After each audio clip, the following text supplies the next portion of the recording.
Assalamualaikum warahmatullahi wabarakatuh. Hi, allow me to introduce myself. My name is Breivian Raka Pramudia from Science 3, and today I would like to tell you a short story. And the title is The Titanic and the Temple of Doom. So, apart from wars and natural disasters, one of the greatest disasters of the 20th century was the sinking of the great liner, the Titanic, in 1912. The unsinkable ship sank on voyage from Liverpool to New York after striking an iceberg near Labrador. So how did it happen and how could it happen? A lot of people ask for this, and yet it happened. It unexplainable, or was it? Is it possibly happen that the sinking of the great Titanic was caused by a ghost?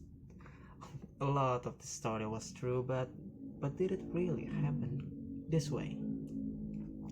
So we need to leave the icy cold water and go way back thousands of miles to the dry heat of the Nile Valley in Egypt. So it is here perhaps that we can find the start of the mystery from the Titanic. Here in the year of 1910, the great city of Cairo. One day, a British Egyptologist called Douglas Murray was staying in Cairo. He was contacted by a man who he did not know, a strange American adventurer. The American had something unusual to offer the British archaeologist, something that was supposed to thrill him. It was a beautiful Egyptian mummy case containing the mummy of the high priestess from the temple of the god Amun-Ra. The object was more than 3,000 years old, but still in good condition and of course still in good shape. It has still the gold and the bright paintings on it and a portrait of priestess. The American did not want a lot of money from it, so Murray was delighted to give him a check, but the check was never been cashed. That evening, the American who had sold the case died. For his part, Murray arranged to have a future sent back to Britain. However, it was not long before he learned that more of the beautiful mummy, apparently it has been discovered in a funeral chamber in a dry part of Nile Valley. On the walls of the chamber, there were inscriptions there who warned of the terrible consequences to anyone who had broke into the tomb. Murray of course was pretty skeptical about this warning, until a few days later, when a gun he was holding exploded in his hand, and it shattered his arms. The arm had to be amputated. So Murray decided to come back to England. On the journey, two of his companions died mysteriously caused. So two servants who had handled the mummy died soon afterwards. By this time, Murray decided that there really is a spell in that mummy, and he decided to get rid of it.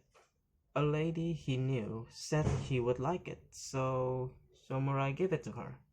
But shortly afterwards, the lady's mother died, and her fiancés left her as well.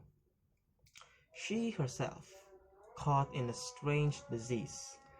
She started to give the mummy back to Douglas Murray, but naturally Murray did not want to have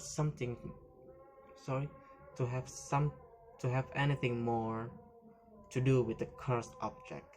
So in the end, it was presented to the British Museum. It was presumed that would be the end of the story, but it was not, completely not. Even in the museum, the mummy continued his strange causes event.